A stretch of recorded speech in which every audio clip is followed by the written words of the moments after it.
आपने उस ज़माने में कहा था कि मैं बिला मुआवजा रहमान की फ़िल्म में काम करूंगी जी। तो ये क्या था? बस मेरा दिल चाहा कि मैं अगर किसी तरह हेल्प नहीं कर सकती तो कम से कम अपने काम से ही किसी की हेल्प कर सकूं, और इसी जज्बे के तहत मैंने इसलिए काम किया था कि कल को ये मेरे साथ भी तो हादसा हो सकता है। वाह। तो कोई ज़िंदगी में मेरी भी ऐसे ही मदद करेगा इंशाल्लाह। वाह। तो ये इसमें मैंने कोई बड़ी बात नहीं की थी, छोटी ही बात उस ज़माने में बहुत बड़ी बात थी कि तमाम हीरोइंस ने उनके साथ काम करने से इनकार कर दिया था, और आपने मेरा ख्याल है 1 रुपया लिया था टोकन ऑफ लव। ने भी 1 रुपया लिया था। अच्छा। गाने के सिर्फ उन्हें खड़ा करने के लिए, उन्हें स्टैंड देने के लिए। मेरा ख्याल है कि ये जज्बा हर दौर में होना चाहिए और सबके लिए होना चाहिए। सिर्फ रहमान की ही मिसाल नहीं है, मैं तो कहूँगी कि किसी को भी ज़रूरत है तो मैं तैयार हूँ। ये बहुत बड़ी कुर्बानी है, अल्लाह आपको इसकी जज़ा दे। अच्छा, आप पर ये इल्ज़ाम लगता है कि आपने अपनी शादी छुपाई अपनी पीक के दौर में, कोई ऐसा है? अच्छा, मुझे बिल्कुल याद नहीं कि मैंने शादी छुपाई है, लेकिन मैंने नहीं छुपाई शादी, मुझे बिल्कुल नहीं याद है कि मैंने छुपाई। मैंने तो सारे इंडस्ट्री के लोग खैर बुलाए ही नहीं थे आखिर, क्योंकि हीरोइनों की शादी होती ही कंसन में ही होती थी। जी जी, कंसन में।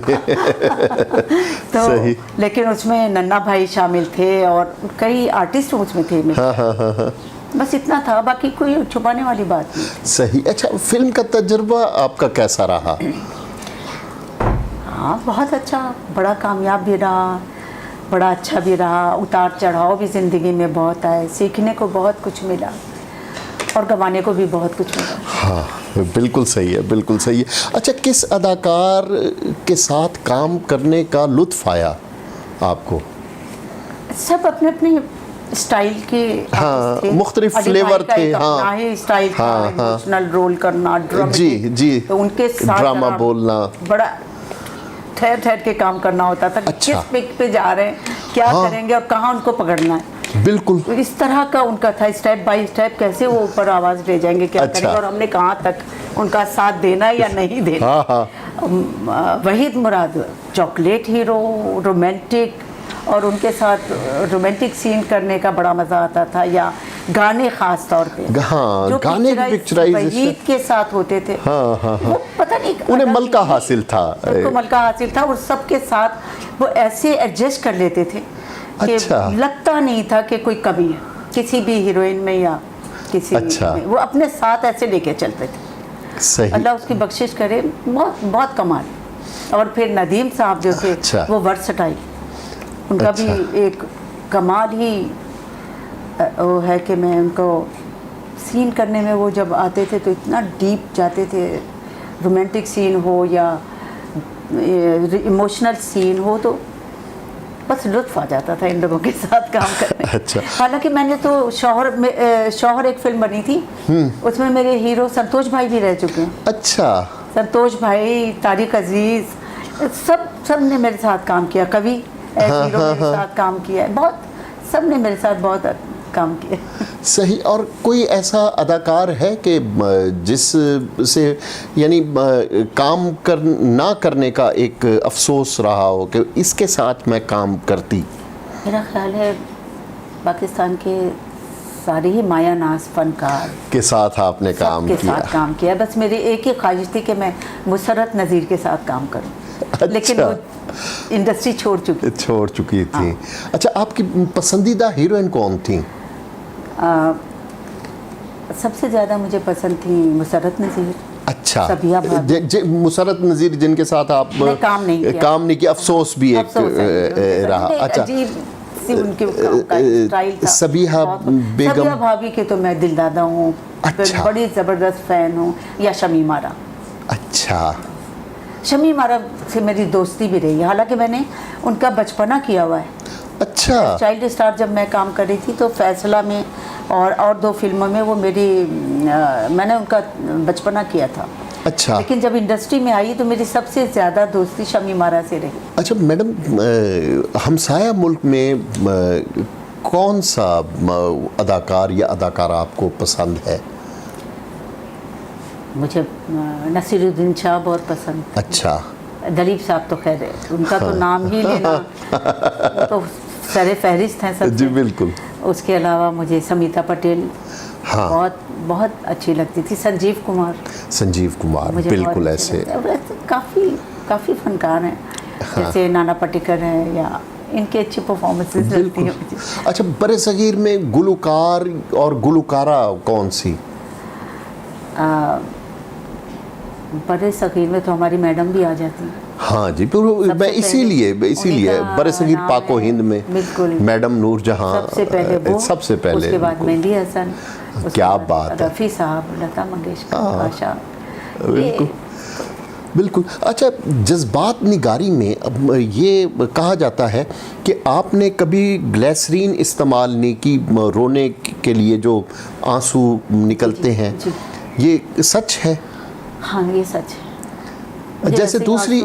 जैसे दूसरी हेरोइन्स या हीरोज इस्तेमाल करते थे ग्लिसरीन का, आप नहीं? मुझे तो नहीं ज़्यादा पता, कि जाहिर है कि हर हीरोइन पता नहीं कुछ आ जाती थी मुझे फीलिंग्स। अच्छा। कि बस मेरे तो ये होता था सेट पे काम करने के, नहीं अल्लाह बख्शे।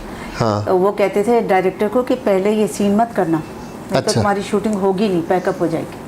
अच्छा। और मेरा यही हाल होता था कि बस मुझे फिर नहीं होश होता था, मैं कहाँ चली गई हूँ, क्या हो गया, रो अच्छा।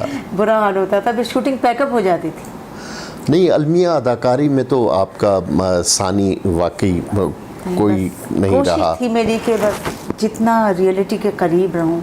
हाँ। और वो बस हो जाता था मुझसे। मैंने कभी कोशिश नहीं की थी ऐसे कि एक्टिंग करूं। अच्छा।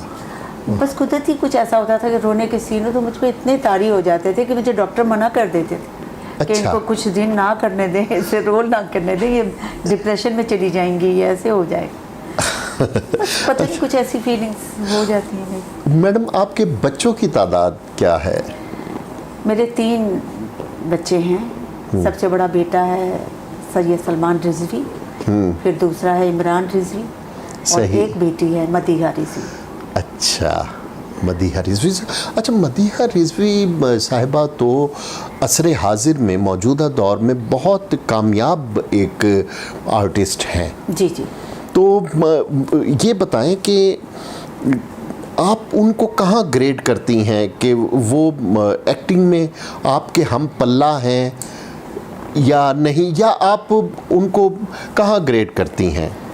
देखिए, माँ की हैसियत से तो हाँ। मैं नहीं पूछ रहा, मैं एक आर्टिस्ट की हैसियत से कि जब वो स्क्रीन पर जलवागर होती हैं तो उनकी एक्टिंग देखकर आपको क्या मिलता है? असल में बात यह है कि अब दौर चेंज है। हमारे ज़माने की बातें और थी। हाँ। और थॉट कुछ और था, विजन कुछ और था। अब जो बच्चे हैं ना वो बहुत आगे निकल गए। सही। और उसमें अब ये नहीं हो सकता कि हम पल्ला, हाँ। मैं ये चाहती हूँ कि किसी का नाम न लगाएं अपने साथ। हाँ। ऐसा नाम बनाएं, ऐसा काम करें कि उनकी पहचान वो आप उनका नाम बने। अच्छा। सबसे बड़ी बात ये है, हम पल्ला होना कोई बात नहीं। अच्छा, जो आपका मेयार है अदाकारी का, वो उस पर पूरा उतरती हैं मदीहा? वो मुझसे आगे है। मैं अपनी मिसाल तो किसी के साथ भी नहीं जोड़ सकती कि तौबा इस्तग़फ़ार। ये आप एक माँ की हैसियत से नहीं कह रही, एक अदाकारा की आर्टिस्ट की हैसियत से बात कर रही हूँ। मैं तो कुछ भी नहीं हूँ। और मैं अगर ये समझूं कि मैं तो बहुत कुछ हूँ और मेरे मुकाबले में कोई नहीं, या मेरा हम पल्ला, तौबा इस्तग़फ़ार। अल्लाह मियाँ जिसको देता है वो इज़्ज़त उसी की दी हुई है। मैं अगर अपनी इज़्ज़त मांगूंगी तो मुझे मिल नहीं जाएगी। सही। जो खुद मिले अल्लाह की तरफ से वही इज़्ज़त होती है। बाकी किसी भी दौर में चीज़ें पीछे रह जाती हैं।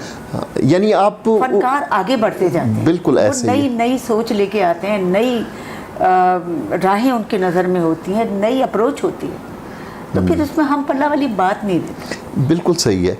अच्छा, सुना है आपके ज़माने में डायरेक्टर हजरात आपको कहते थे कि ज़्यादा पब्लिक में ना जाएं। जी हाँ, ये तो बड़ी ख़ास बात थी और मैं उसको बहुत याद करती हूँ और आज के दौर में नहीं है तो मुझे अफसोस होता है, क्योंकि अब तो हर फनकार कहीं मार्केट में भी मिल जाता है कहीं, लेकिन जिस दौर में हम लोग आए थे काम करने, अच्छा, तो उस वक्त हमें इजाज़त ही नहीं थी कि बगैर बुर्के हम बाहर निकल सकें। अच्छा, और वो कहते थे कि अगर आप में कोई सुरखाब के पर नहीं है, अच्छा, अगर आप पब्लिक में ऐसे सामने आ जाएंगे तो उनमें क्या क्रेज़ रहेगा, वो कैसे फील करेंगे कि हमारी हीरोइन है या ये हमारा हीरो है। तो जो आपको नहीं देखेंगे वही फिल्म देखने जाएंगे। यानी पर्दे पर तो वो आपको देवता समझते हैं और देवता बिल्कुल। बगैर बुर्के के उनके सामने आ जाए और तो बेनकाब हो जाए तो फिर तो बस वो क्रेज खत्म हो जाता फिर तो है। रह जाएगा, कोई भी देख सकता है। और लोग बड़ी बड़ी बातें करते हैं आजकल, तो मैंने बहुत लोगों की बातें सुनी है। मैं कहती हूँ हमारे दौर में बहुत अच्छा था। पता नहीं, अब मैं अपने दौर को याद करती हूँ तो मुझे बहुत अच्छा लगता है कि सेट पर किसी हीरोइन का कोई मिलने वाला नहीं आ सकता था, कोई फैन नहीं आ सकता था। अच्छा, सेट पे बिल्कुल पाबंदी थी, यानी एक गुप्त और उसी का ही मज़ा था। और आप ये देखिए कि उस दौर में इतना क्रेज़ था फिल्म का कि मैंने एक लाठी चार्ज होते हुए देखा है, सर फटते हुए देखे, नाश्तेदान लेके बैठे हुए लोग, और पहली जो टिकट है वो उन्होंने लेनी, सुबह 10 बजे से बैठे हैं, शाम 6 बजे की टिकट। तो इतना क्रेज़ कहाँ हो सकता है? बिल्कुल सही। तो ये ऐसा था, तो ये क्रेज़ था। बिल्कुल ऐसे ही है। मैडम, आपके साथ गुफ्तगू का बहुत लुत्फ़ आया। थैंक यू, बहुत शुक्रिया। बहुत अच्छा लगा, बहुत अच्छा लगा। अल्लाह आपको बहुत कामयाबियाँ दे और निसार साहब को बहुत खुशियाँ दे, बहुत अच्छा रखे। मैं बहुत खुश हूँ। बहुत मेहरबानी।